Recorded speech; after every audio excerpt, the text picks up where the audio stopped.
where my heart lies. I'm a vegan, I'm a yogi, I'm a scuba diver, I'm a planet advocate, I'm an animal advocate. So the when I nailed down that niche, I pretty much just started focusing on writing for different magazines that I was kind of like going after them first and getting them to take me on board. And I had a couple of clients like that I was able to write health and wellness articles for.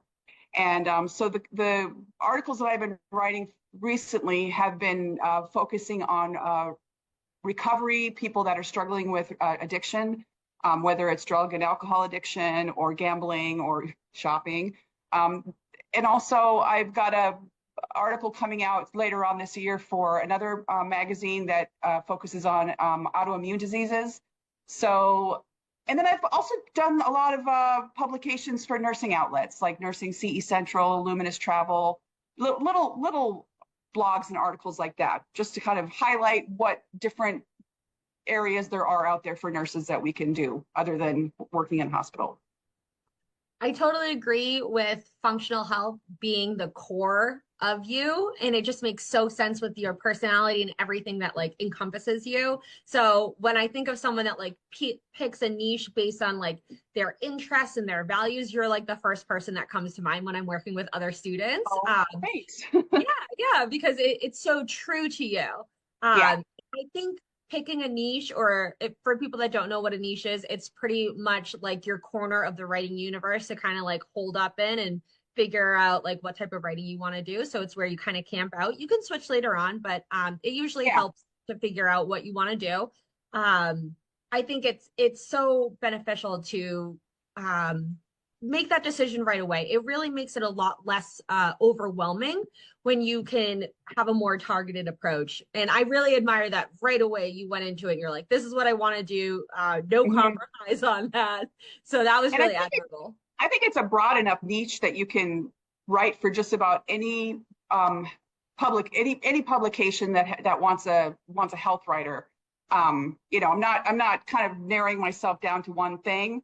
But yeah, and plus I think it's important that you write about something that's here in your heart because it makes it easier for the words to flow when you don't have to, you know, try to figure out what somebody wants because I already know what I'm going to say. So it's much easier to, you know what I mean? It's much Uh, easier to write. yes, yes, I do. So I wrote a functional health piece, and I am interested in functional health. I'm definitely interested in it, but my spark is neurology, particularly migraine health. And this functional health piece was not very long. It was only 1,200 words, and it took me days to write. Like I Mm-hmm. was procrastinating so hard. The sentences were so awkward. And like I said, I do love functional health, but just not the same as neurology. And the next day, I wrote this migraine piece in like 3 hours, no problem, knew exactly where I needed to find my sources. So I definitely do agree that your job is so much more enjoyable when you're working in a space that you love and that it just like pulls at your Absolutely. heartstrings. Yeah. And Sure, for sure. this gives you the opportunity to really do that. Yeah. So you're a newer nurse writer, which I'm really excited to have on because I think that the farther you get in your career, you do remember what it is when you first started out. I definitely do remember like the scariest moments for me, but I think it's so helpful to hear from someone that's a little bit fresher in their career. So can you tell me about your journey from a nurse to a writer and how that's been for you? Sure, I'd love to. So I started doing this last October after something piqued my interest. I saw something pop up on Instagram and I looked into it and I thought, oh, this can't be so. This can't be real. But I just dug a little deeper and I realized, yeah, I mean, everything you Google online that has you know, how do I get rid of a migraine? Somebody wrote that article and somebody got paid to write that article and I thought, wow, I can do that. So I took a course before I took your course, which we'll get to. I took a course, and the course did help me find my sample clips, which I was grateful for. But I needed something with more like structure, more bones, something that would help me really go after the kind of clients that I wanted something that would help me optimize my LinkedIn page because I had no clue about LinkedIn, and you really helped me with that. And and so it was, I'll be honest, it was hard. The first few months were hard and they were frustrating. And talking to some of the nurses that I've been working with that have helped me on my blog, I sense their frustration, but I keep trying to encourage them. Don't give up. Just don't give up, because you had kept telling me that eventually they'll come to you. And I'm like, okay, come on, bring them on. And you were right. Because I mean, one day I just woke up and boom, I had a couple of messages on my DM and my LinkedIn, and I had people that wanted to hire me to write for them after reading some of my stuff even on my own blog. And I was like, oh yes, this is so awesome. And I'm so happy to hear that you did round that corner. I hear from new writers that is the hardest part. Are they're ready, they have taken my course, they want the clients, and the clients are right around the corner, but they haven't come yet.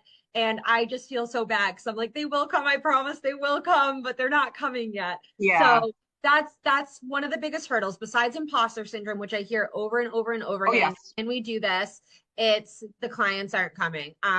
I like how you brought up LinkedIn because I like if I had a tagline, it would be like, if I can do it, you can do it. And my second one would be LinkedIn is a gold mine. It sure Because is. yeah, it's wild. So I make it a focal point in my course to make sure that everyone knows how to use LinkedIn, how to go down and like optimize your profile yourself using keywords.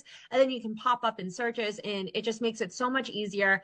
And it's so nice when you like wake up and there's a message and someone is asking you to write. Like that's such a confidence boost. You know what I mean? It Because is. It yeah. is. I mean, and that's kind of what helped me overcome imposter syndrome. I still have it. Anytime I write an article for somebody else, I'm always worried about sending it in. But I just take a breath and I know if it's not right, they'll send it back and I'll fix it. And I that's one of the things too that I think as a new nurse writer, nurses are such perfectionists. And God forbid you make a mistake in the hospital, you could really lose your license. Here, if you make a mistake on a piece, they just send it back and you fix it and you push it right back to them, and all is gravy. It's good. So Yeah, easy peasy.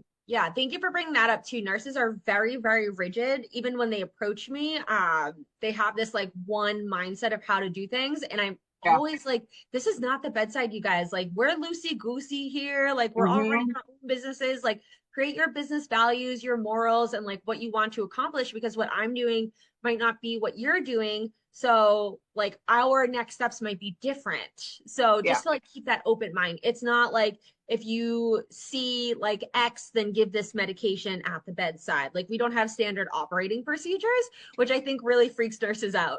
Yeah, it does. It does. And I mean, yeah, because when you've been a nurse for so long, I've been a nurse for over 20 years, and I spent most of that time at the bedside. And being a nurse writer, there is no pressure. I mean, except maybe trying to find clients in the beginning. But once they start to roll in, the pressure it becomes less and less and less, I think. Yeah, I totally agree. I totally agree. Once you get over that hump and also like get your, I guess, like systems and resources set up, like you figure out like how you're getting like your payment and stuff like that. You know what I mean? That like first big rush of like, oh my gosh, I'm doing this and I have all these things. I actually got, Hmm. I put like, have you seen like the monster checklist I have in the course of like Yes, what to do? of course. Yeah, that's why I I saw have that. that. Yeah, that's why I have that in there because I feel like I didn't know what to do. So I felt like that checklist, I was like, okay, this is like what you do. Like some of it is you can like move around, but just to like help with that anxiety. And who doesn't love a type A checklist? Like I love type A checklist. Listen, I love your whole type A-ness. Your checklists and everything on your course. I was just like, oh wow. I mean, I know that most nurses are like that, but you are really type A and really structured, and I think that's great. I think people that are jumping into this career need to have a set of ground rules to follow, because you're out there kind of flapping in the breeze and you really don't know what you're doing, and that's really how I felt a year ago. But now I feel so much better. Like I'm just kind of going with the flow, letting what happened happen. So it's cool. Yeah.